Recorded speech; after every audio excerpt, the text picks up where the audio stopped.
right before the Ghost Clash, I remember writing 2 extensive articles about how you broke in training both the squat world record and the deadlift world record that you currently hold. And then going into the Ghost Clash, you had announced that you're going for 3 world records. You're going for the squat, the deadlift, and the total.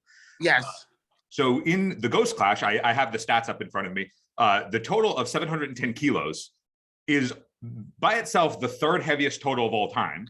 You have the 2nd heaviest total of all time. And April Mathis, who has the total world record and the squat world record that you were looking to break, in those numbers. So before we jump into the stats, walk me through what your mindset was going into the Ghost Clash after just hitting those gigantic lifts in training. So I'm going to walk you into my mindset. And I talk to my coach about this all the time. And I told him the other day, I said, listen, prep over prep, I just seem to get better and better. So my mindset going into this meet has always been the same, me versus me. I knew that I was getting close to breaking April Mathis's records. So I really felt the pressure this time. I really felt the pressure because those records have not been broken in a very long time. It's been over a decade. So I'm sorry? It's been over a decade. It's been over a decade. And hitting it in the gym for me, I did not even feel the weight of, so coming to the squat, I did not even feel that weight on my bar. It moved very well. 635 pounds on my back, it felt like a peanut. 650 pounds in my hand. I was just really, really prepared mentally. I think leading up to coming to Florida, I felt the travel kind of hit me hard. I was also dealing with a lot of I had a lot of muscle spasms for some reason. And that showed up in the morning of warm up as well. So the night before I had muscle cramps, that morning I had muscle cramps. So I think I was just a ball of energy, a ball of nervous energy. And it translated over into that day, unfortunately. So for anybody who hasn't gotten to see the results of the Ghost Clash yet, tomorrow she went for a 267.5 kilo squat. On her first 2 attempts, she missed the first, scored the second, then went for a world record on her 3rd squat and missed it. Then went 2 for 3 on her bench. And then in the deadlift, went 277.5 on her first attempt, scored it. Went for 287.5, which is 1 kilo under the world record, which she currently holds. She missed that one, and then went for a world record 295 on her 3rd and missed it. So you think it was the muscle spasms and the travel and was it like anxiety leading up to the event? It was a lot of anxiety the day of the actual event. So I really, really felt the pressure. Also, one thing that never happens to me, and I told everyone, I actually posted it on my Instagram post, I never drop the bar. And one of the biggest things that I think as I go into these elite level lifts, and I don't know, it seems like over the course of the last year or 2, just looking from the Ellen show to breaking the world record and all that stuff, I never got to deload. Although I did so well in prep, I never deload pretty much since last September. So my body definitely felt it yesterday, a lot of anxiety, and I think that's what kind of you guys saw leading up to this meet. Was there when you were saying that it's you versus you, and that's where your head is always at? I mean, considering that you have the world record deadlift, you're already you have the 2nd heaviest total of all time. April doesn't lift anymore. Or at the level that you're lifting at. So when you go into these competitions, it really is just you versus you. It's you versus the history books.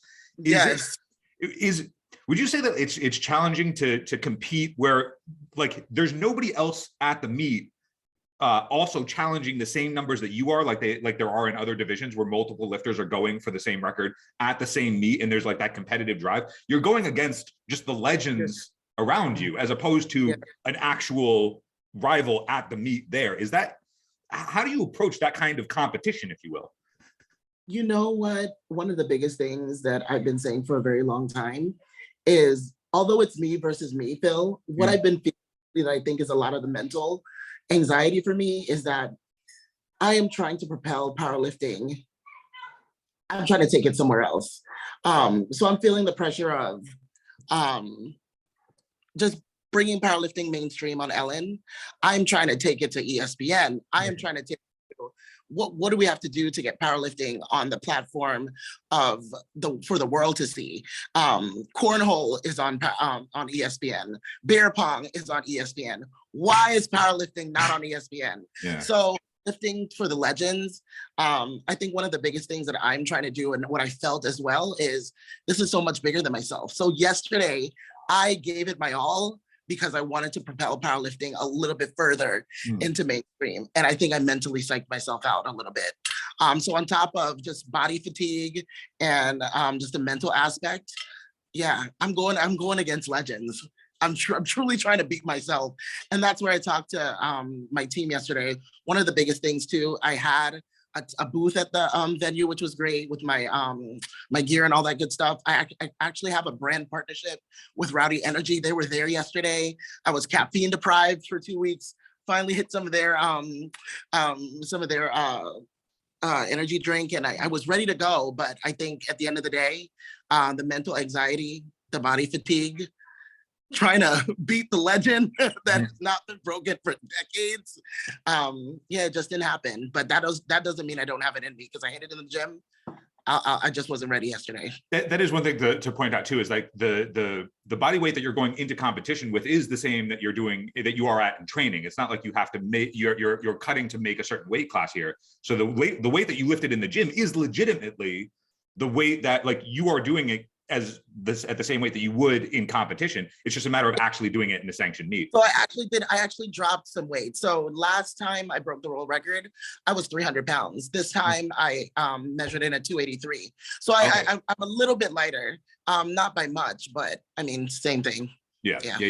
Is for, I know right before the competition, you breaking the two, or in training exceeding both the squat and the deadlift world record, that happened within 10 days of the competition, if I did the dates correctly. It did. What is that part of? Is that routine for you in powerlifting when you're going to into a competition to actually lift those weights? Because I know in weightlifting competition and other powerlifters I've talked to, they won't necessarily go for the top singles that they're looking for in competition to not over exert themselves in training. What is the process like for you in a prep leading up to an event?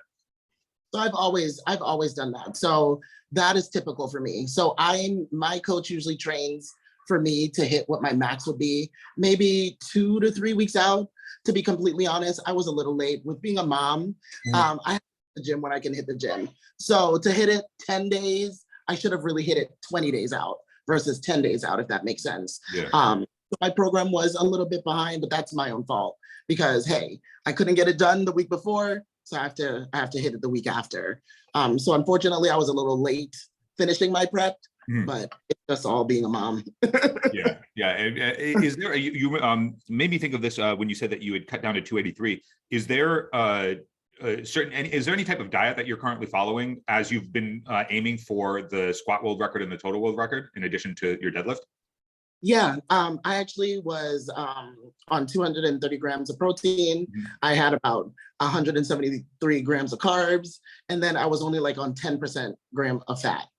So I was on a diet. So pretty much protein, carbs, and low fats. Is it broken up into larger meals during the day, or you want the type of five small meals? Yeah. Is that just better for digestion, or is that just a preference that you have?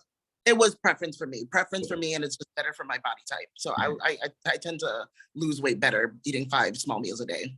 And are you during your prep, are you in are you doing multiple sessions a day, or are you in a longer session each day? I actually in 3 days a week. I get a 4th if it's a Saturday or Sunday, but it's only for 3 days a week, and I would be in there for 4 hours. Is there, when you're doing that kind of training and you're going for those big lifts, are you doing those big lifts early in your routine and doing accessory work afterwards, or are you building up to it? Nope, I'm doing early in my, I start warming up. So I warm up with some of my accessory work. Then I get under the bar, and then I finish with accessories. So I am there a total of anywhere from 3 to 4 hours. On my bench days, I'm in and out because I move a plate at a time. Same thing with my squats, but when you're lifting the amount of weight that I'm lifting, there's no spotters and loaders to help you take the weights off and put the plates on. I mean, I have people to help me when I get to that heavy set, but I'm putting all the weights on and off on my own. Which is also work.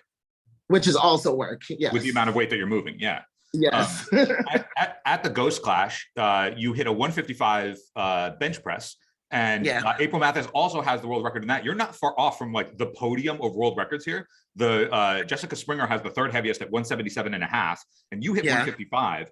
It's clear that you are very capable of scoring a squat and deadlift and total. I mean, you already have the deadlift and the total world record. That seems like a matter of time when once you can quell that anxiety that you were feeling. But like, there's plenty of competitions left. It seems inevitable that you're going to topple those records. Is the bench press like in your sights? Is that like in range? You're about 33. So I actually hit 380 in the gym on bench.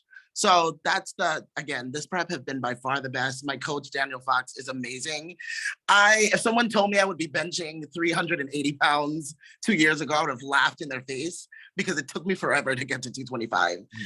So yes, it is not out of reach. And that's one of the things I used to always say is I don't think, like my coach knew that I would hit 600 pounds before I did.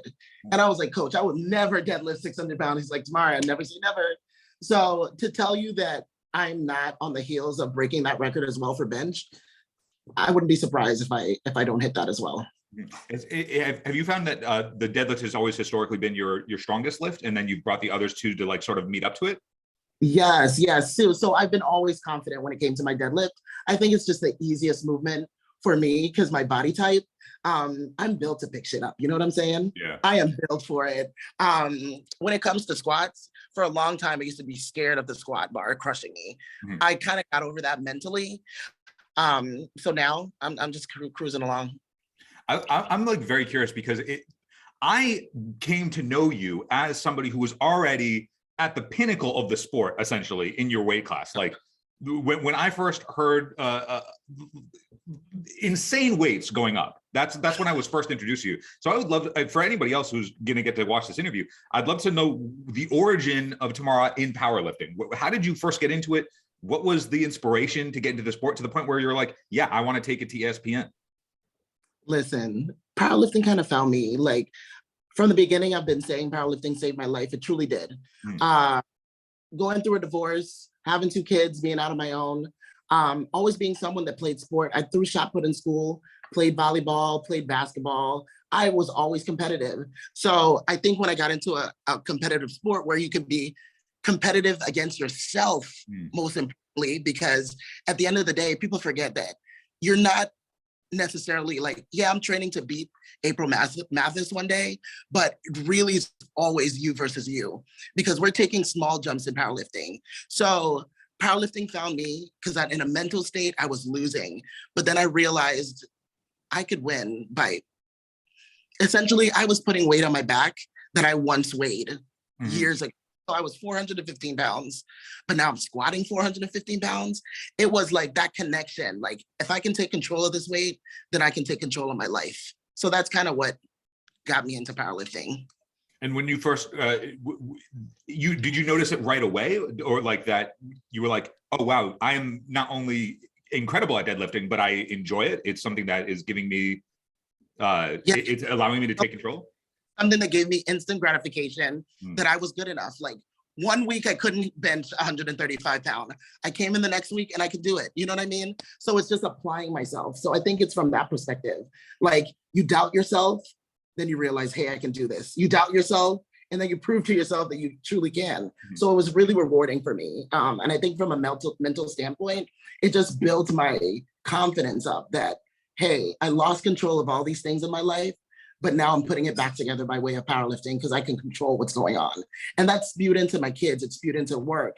It's spewed into me just being a more organized and dedicated person. It's spewed into me being who I truly was. Like I am an infectious personality. Now I'm in a community where I can pour into other people and let them know, hey, I was where you were once. Like, I know you failed that squat. I failed that squat 2 years ago. You're gonna get to where you need to go. Don't let it beat you up. That's the things that I'm telling myself too as well, because yesterday I didn't perform like how I envisioned I would perform, but I know that it's not the end. You know what I mean? So, yeah. Is visualization something that you practice before going into meets? Absolutely, absolutely, absolutely. One of the things that I'm a visual lifter. So before walking up to any of my lifts, I'm already envisioning that I've completed the actual lift. If my hands didn't tear up on me, I don't know if you can see that. I saw the post that you put up on me. I mean, I held on with everything that I got. In my mind, I executed every lift, but again, wasn't there. Yeah, if for anybody who hasn't seen, she posted pictures of her hands after the fact, just like bloody and torn. So to give you a sense of actually how heavy those weights were. Yeah, so if you're going into competitions and you're visualizing the weights going up, is that similar to the process that you do in training? Like, is the way that you lift in training and the way that you lift in competition, is that functionally the same and the environment is just different, or are there different approaches to those? No, it's the same. Function is the same. Yeah. When you are doing accessory lifts, what are the go-to movements that you find help you the most? Oh my gosh. So one thing that's helped out, let's start with my bench press, because I think that's one of the lifts that I've improved by far that people don't necessarily see because I don't hold any records there. And I'm not, although I'm almost to the top, because I think I'm number 5, if I'm not mistaken. For bench? And yeah, I have to look. But anyway, one of the things that I do for accessories, and I hated it. I used to lie to my coach all the time and say, yeah, I got my accessory work done. I did it. And then the past year and a half, I've truly been doing my accessory work, and you can see it translate over into my bench. So I do lat pull downs, I do face pulls, I do pendlay rows, which I absolutely hate. I do tricep extensions. I do chest flies, things of those nature. But one of the biggest things that I notice have helped me is lat pull downs and face pulls. Yeah, they build the back for a bigger bench, right? Yeah. It's bigger back, bigger bench. When you're doing for something like this, where you're saying that you haven't deloaded since September, what is your recovery process after you're putting up this kind of weight? So definitely going to be seeing my chiropractor. I have a sports massage therapist that works on me as well. I am ready to deload. So I'm going to be taking a little break before reconvening and talking to my coach and talking about next steps for right now. But it's pretty much going to look like me it's going to look like a self-care routine. I'm going to be in the How long do you plan on taking your deload before your next? Like, do you know what competition you're going to go into next? I kind of do know what competition I'm going to go into next. Usually I do my competitions anywhere from 4 to 5 months apart. So I'll know pretty much in the next 30 days what I'm going to hit next. Okay, cool. And at that, are you aiming at that competition to also go for world records, or are you going to see how you're feeling? Nope, I'm going to be back raw. We already discussed it last night. I didn't execute what I need to execute. So that's what I'm going to be coming for next time. So we can anticipate that, give or take, by the summertime, we're going to see you go for world record attempts again. Absolutely. That's awesome. That's what we like to hear. Is there anything else that you want to share with the audience that you currently have about what the list that you're going for, how to get powerlifting onto ESPN and beyond? What's the question that I should have asked you? Guys, one of the things, so let me talk about this. So the Ghost Clash yesterday, beautifully ran meet. Guys, continue to do what you're doing. There are so many great people there yesterday. There were so many people walking up just saying, hey, Tamara, I love what you're doing for the sport. Continue to work hard, continue to train hard. That is what I'm going for, to get us mainstream, because we deserve it. There's so many strong women, so many strong men in powerlifting that the world should absolutely see. And I'm going to continue fighting to get you guys there. So continue to work hard, train hard, continue to judge us hard. I think the judging at the Ghost Clash yesterday, it's getting stricter, and I love it, because don't give us anything that we did not deserve, or anything that someone's going to scrutinize and tear apart. So continue to do what you're doing and train hard. And that's all I got to say. Tamara Walcott, thank you so much for joining us. And we look forward to seeing these world records in the summer. Thank you, Phil. Thank you so much.